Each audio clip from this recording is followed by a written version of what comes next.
निर्णय हो जाएगा कि हमें नरक जाना है कि स्वर्ग जाना है, कि जहां श्री तुकाराम महाराज पहुंचे हैं वहां जाना है, हमको कहां जाना है, अभी निर्णय हो जाएगा।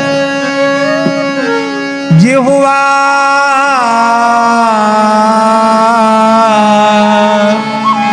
न भक्ति भगवत गुण नामधेयम् चेतश्च न स्मरति तच्चरणारविन्दम् कृष्णाय नो नमति यच्छिर एकदापि तानानयध्वमसतो कृत विष्णु कृत्यान् तानानयध्वमसतो कृत विष्णु कृत्यान्। कान आनयध्वम, स्वामी जी कान आनयध्वम बोले, तान आनयध्वम, उनको लाओ पकड़ पकड़ के। किसको? जिनकी जिह्वा न भक्ति भगवत गुण नाम धेयम, जिनकी जिह्वा भगवान नामोच्चारण नहीं करती है।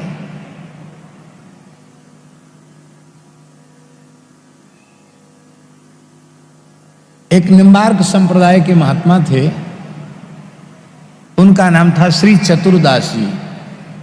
हमारे मोहल्ले में ही, ज्ञान गुदरी बंसीवट मोहल्ले में ही उनका पुराना स्थान है, निम्बार्क संप्रदाय का श्री चतुर्दास जी की कुंज।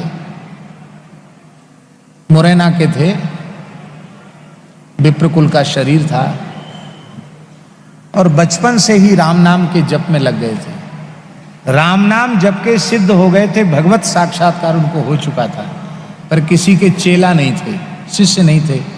तो वो जमाना ऐसा था कि लोग जो किसी संत का शरणागत नहीं होता था उसको लोग निगुरा कहते थे। लोग कहते थे निगुरा है, बड़ा भारी सिद्ध हो गया पर निगुरा है, न कोई तिलक है, न कंठी है, न कोई स्वरूप है। तो साधु लोग सिद्ध हो चुके थे चतुर्दास जी, पर उनके यहाँ भोजन नहीं करते, तो निगुरा है। तो संतों ने आग्रह किया कि तुम दीक्षा ले लो। तो श्री हनुमान दास जी नाम के सिद्ध संत थे निम्बार्क संप्रदाय के, उनसे उन्होंने दीक्षा ले ली। अष्टादशाक्षर गोपाल मंत्र की दीक्षा उनको मिली, पर वे इतने सीधे थे, दीक्षा के बाद रोने लग गए। उनके गुरुजी ने कहा क्यों रो रहे हो? बोले महाराज मैं तो बिना पढ़ा लिखा हूं, इतना लंबा चौड़ा मंत्र हमको तो याद ही नहीं रहेगा। और दूसरी समस्या यह है कि जैसे मोर का कंठ चलता है, ऐसी अहरनिश मेरे राम नाम चलता है, मैं राम नाम छोड़ के दूसरा जप नहीं कर पाऊंगा। बड़ी समस्या होगी, आपने एक नया मंत्र सुना दिया, मैं कैसे जप करूंगा? तो गुरुजी बोले ठीक है, 10-5 बार कोशिश करके जप लिया करो, तुम्हारे बदले नियम मैं कर लूंगा। बस तिलक पधराओ और बस उस पद्धति में रहो। बोले ठीक है। उनके समय में भेड़ बकरी चराने वाले लोग भी 1-1 लाख नाम जप कर लेते थे। जिसको उन्होंने कह दिया कि तुम नाम जप किया करो, उसका नाम जप शुरू हो जाता था। आज भी उनके स्थान में कीर्तन चल रहा है, मुरैना में उनका स्थान है, वृंदावन में तो है ही स्थान। एक महात्मा आए, प्रकांड विद्वान थे, न्याय व्याकरण वेदांत आदि विषयों के। मुरैना में लोग बड़े आग्रह पूर्वक उनको लाए प्रवचन के लिए, और उनका प्रवचन हो रहा था। श्री चतुर्दास जी महाराज को भी लोग बुला के लाए। बड़ा आयोजन होता तो संत को बुलाते ही हैं। तो ऊपर बैठने की जगह थी, बोले नहीं हम ऊपर नहीं बैठे, हम सामने बैठ के कथा सुनेंगे। वो सामने बैठ गए और उनके भी हजारा माला चल रहा था। और उनके तमाम जो परिकर के थे सब हजारा माला लिए जप कर रहे थे, राम राम राम राम राम राम राम राम। तो पता नहीं जो वक्ता महानुभाव आए थे उनका दिमाग गर्म हो गया। बोले क्या बाबाओं के चक्कर में फंस गए हो, नाम रूप के चक्कर में फंस गए हो, ये क्या तुलसी की माला घिस रहे हो, इससे कुछ नहीं होगा। ये हरे रामा हरे कृष्णा करके जो झाल कूट रहे हो, इससे कुछ नहीं होगा। अरे तुम किसकी प्राप्ति चाहते हो? तुम स्वयं ही वही हो। मैं बंधन में हूं, ये भ्रम है, इस भ्रम को त्यागो। और अब मैं तुम्हें ईमानदारी से सत्संग करो, उस ब्रह्म विद्या का उपदेश दूंगा कि हम में तुम में भेद मिट जाएगा। फिर ये जो माला घिसना है ना, इससे छुट्टी मिल जाएगी। वो भक्त नहीं थे, वो कोई ऐसे ही शुष्क वेदांती ही थे। बस लोग तो सुन रहे थे, वो बेचारे क्या करें, श्रोता तो श्रोता हैं, हम पर्चा समझ गए भी पूरा करते हैं। श्रोता तो श्रोता हैं,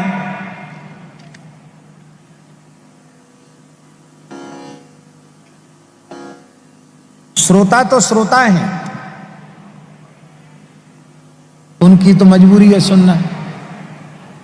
पर बाबा बैठे थे वहां, और बाबा को अपने जीवन में कभी क्रोध नहीं आया।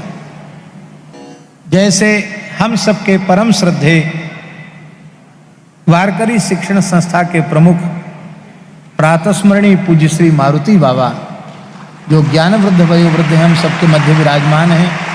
हमारे ऊपर आपकी बड़ी कृपा है।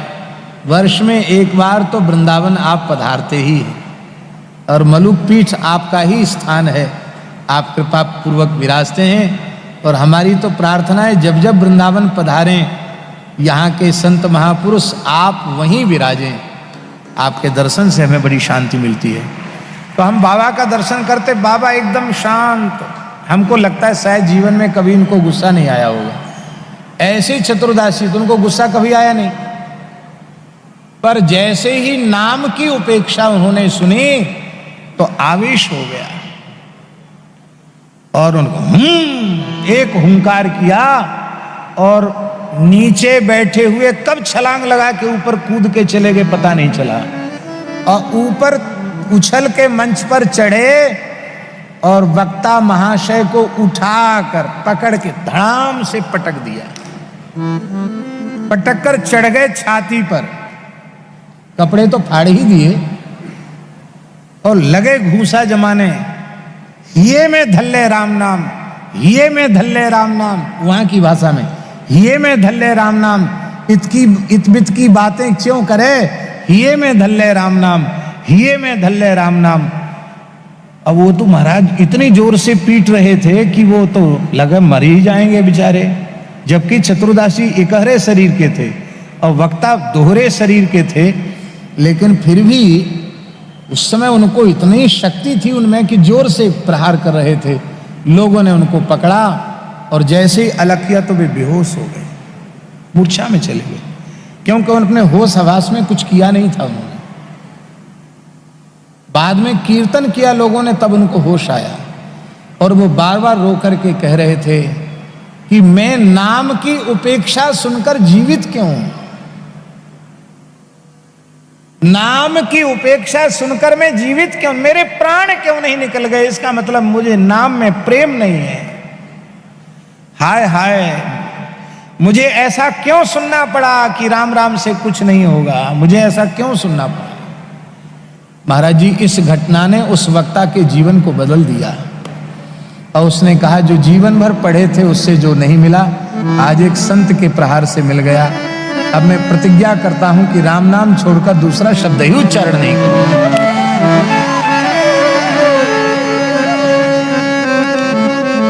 भगवान नाम अवघा साधना चे सार, संपूर्ण साधनों का सार भगवान नाम है। इससे बढ़कर के कोई वस्तु नहीं है। इसलिए जिह्वा न भक्ति भगवत गुण नाम धेयम, चेतश्च न स्मरति तच्चरणा। जिसका चित्त कभी भगवान के चरणों का ध्यान नहीं, स्मरण नहीं करता। कृष्णाय नो नमति अच्छिर एकदापि, जो श्री कृष्ण के चरणों में दिन में एक बार भी प्रणत नहीं होता। अंतिम पद महाराज जी सबसे महत्वपूर्ण है, तान आनयध्वम कान असतो कृत विष्णु कृत्यान, अकृत विष्णु कृत्यान आनयध्वम। भारतवर्ष में मानव जन्म प्राप्त करके जो भागवत धर्म से विमुख हैं, वैष्णवता से विमुख हैं, हरि भक्ति से शून्य हैं, उनको पकड़ पकड़ करके लाओ। पर जो वैष्णव धर्म का आचरण करते हैं, यदि कथनचित उनसे कोई दोष पाप बन जाए तो वो भगवान के जीव हैं, भगवदीय जीव हैं, उनको क्षमा करना या दंड देना ये भगवान के अधिकार क्षेत्र की बात है, ये मुझ यमराज का अधिकार उसमें नहीं है। उनको प्रणाम करके चले।